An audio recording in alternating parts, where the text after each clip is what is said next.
So what I'm going to talk about today is a new program that we are initiating to help visitors get more of an experience at our site, which is the former home and studio of Jackson Pollock and Lee Krasner in the hamlet of the Springs, which is a little sort of boil on the butt of East Hampton town. It's a working class community, farmers and fishermen when Jackson and Lee moved there in 1945, and it still is working class today. We are not talking about the Hamptons. Inside the house, we inherited it intact from Lee Krasner's estate in 1984. When she died in 1984, we got it in 1987. And in her will, she designated it to become a quote-unquote public museum and library. And that was basically it. There were no other instructions except that she also wanted us to collect and make available for study research material on 20th century American art. So to that end, she left her books, her library collection, the phonograph record collection, which you see in the center there. And also, she left all the furnishings, all the personal possessions that were in the building at the time of her death. So we did inherit the property intact. Two things we did not get: we got no money, and we got no art. Now, the money you can get, the art, not so much. So we did get a gift of this painting by Pollock about 20 years ago. So that is our one and only artwork by Pollock. And we also have prints by both of them, some of them which were deeded or given to us, and others which we borrow back from her estate.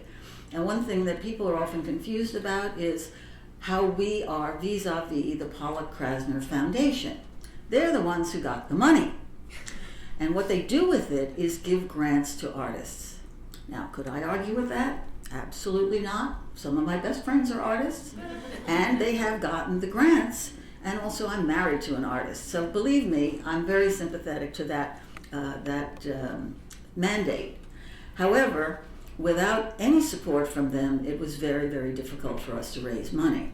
But in 1995, they did begin giving us some funding. And when we did our endowment campaign in 2012, they gave us $1 million matching grant, which we matched. So that was, as you can imagine, a big boost. Now, inside the barn studio, which is where both Jackson and Lee worked, first he and then she, an exhibition of photographs and text panels explains what went on in the building. But as you can imagine, that's a pretty static experience. Pollock, of course, famously liked to spread his canvases out on the floor. And I should also mention that since we were talking yesterday about moving buildings around, this building was also moved. Where it is now is not its original location. It was on the property, but it was moved from directly behind the house. It was built to store fishing equipment, and the fishermen wanted it right behind the house. So it was moved off to the side to open up a beautiful view that we have of the local little river called Accabonac Creek. But anyway, inside the building, Pollock worked from 1946 until his death in 1956 and made his most famous poured paintings on the wood floor that was installed when the building was renovated and moved.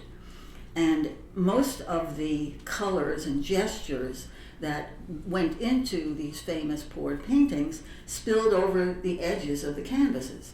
Now, what you see him working on here are a couple of very large works, but most of his paintings are small to medium size.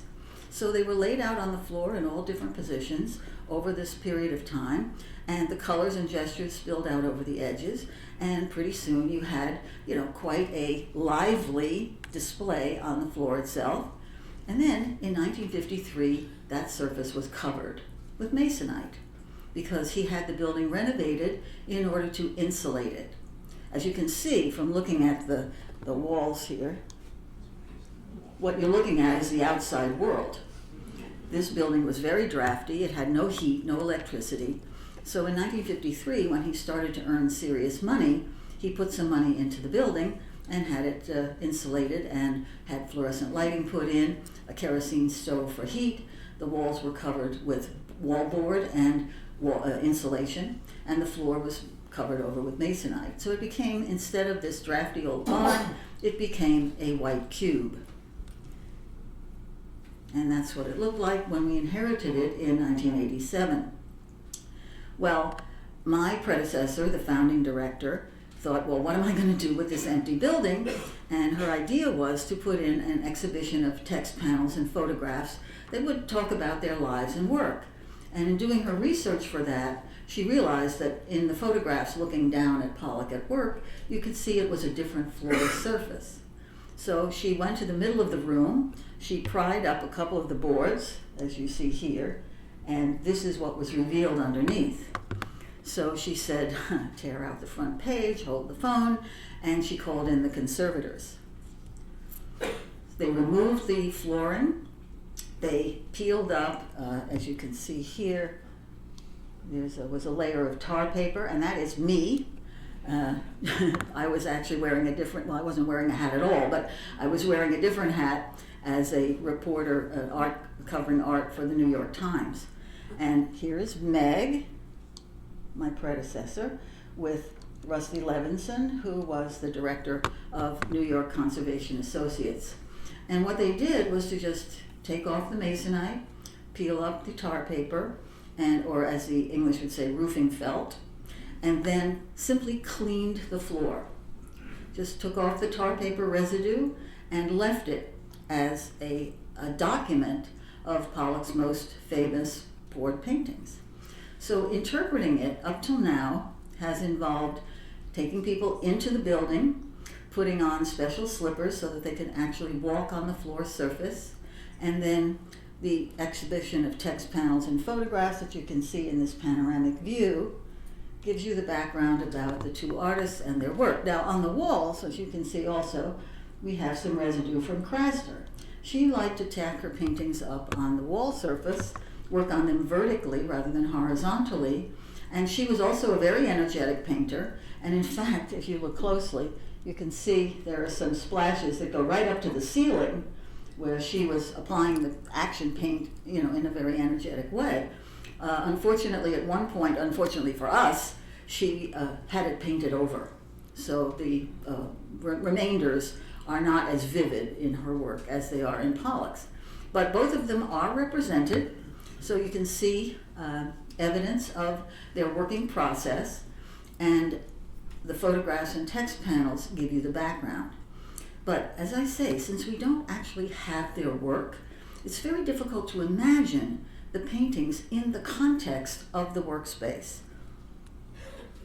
So there are areas of the floor and walls where specific paintings were located while they were being worked on, and we can identify them. This little area right here is what you see here, and it corresponds to the colors and gestures that you find in Convergence, which is up at the Albright Knox Art Gallery in Buffalo. Also, if you happen to be traveling to Australia, you can see blue poles, that's this one, and here is a little remnant of the blue that Pollock used to actually paint a pole, a 2x4, and put it down on the canvas to make those 8 vertical stripes. So these are tangible reminders of the paintings that we don't have. And guess what? Never will. Same thing for Krasner. Remember I showed you those little marks on the wall? Up here you can see them. Well, that pink and purple, that's from Gaia. And then portrait in green, you can see some of the spill over here. So these are visible, they are related to specific paintings, but how do you bring those paintings back to life? Well, in 2004, we got a grant from the New York State Arts Council to do a video version of bringing the paintings back, and it's called The Studio Revealed. So these are just some screenshots I'm going to show you of this video. It's a 10-minute video, and you can get it on our website. It was specifically done for people who could not go into the studio. Now you can imagine, we're not going to have a wheelchair on that floor surface. We are not going to have walkers, canes, anything like that.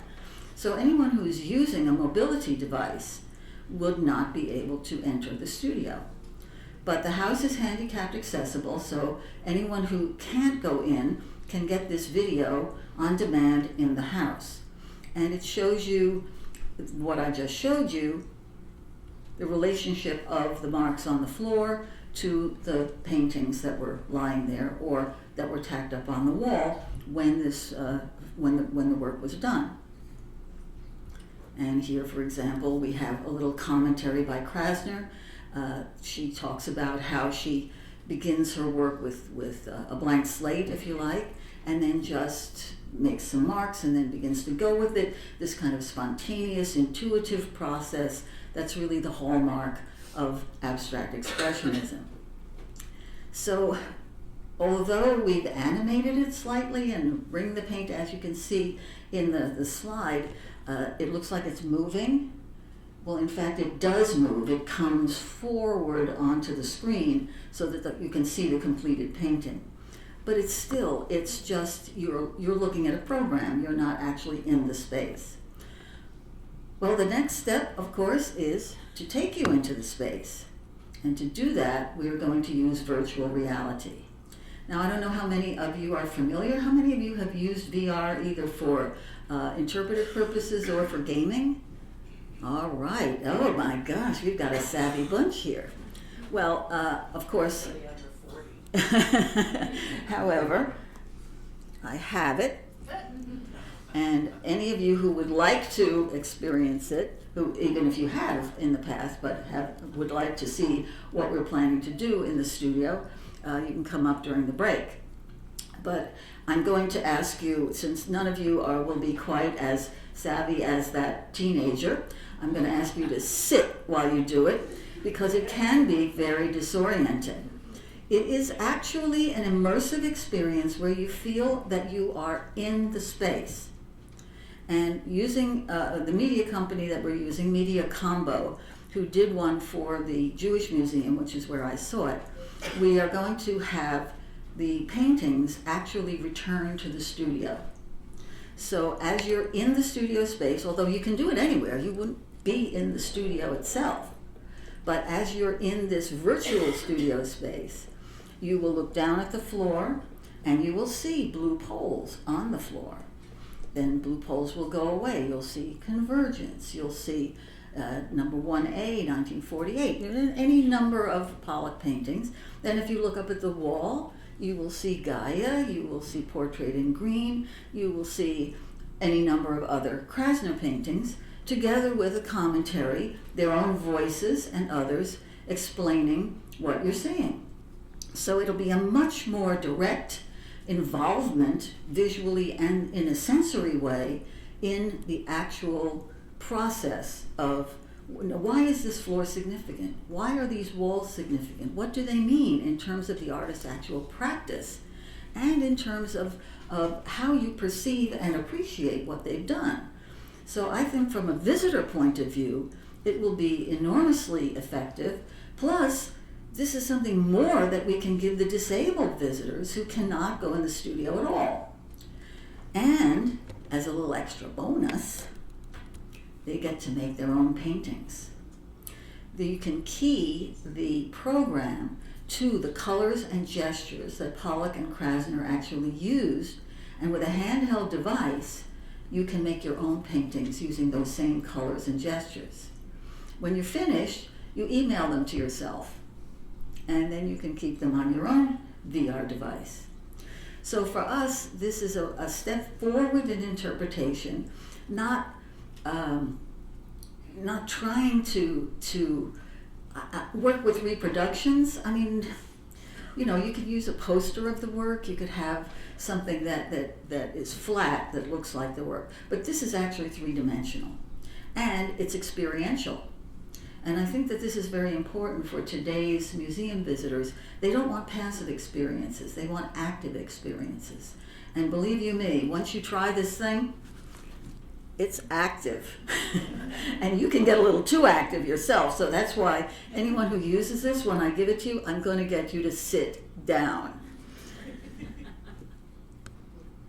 We also have a study center in our South. We belong to Stony Brook University, and Stony Brook Southampton campus, which is the old Long Island University campus. We have our study center there. It's about 20 miles from the museum. And this is some place where we can also use the VR. People can sit in those comfy chairs and can find themselves in the studio.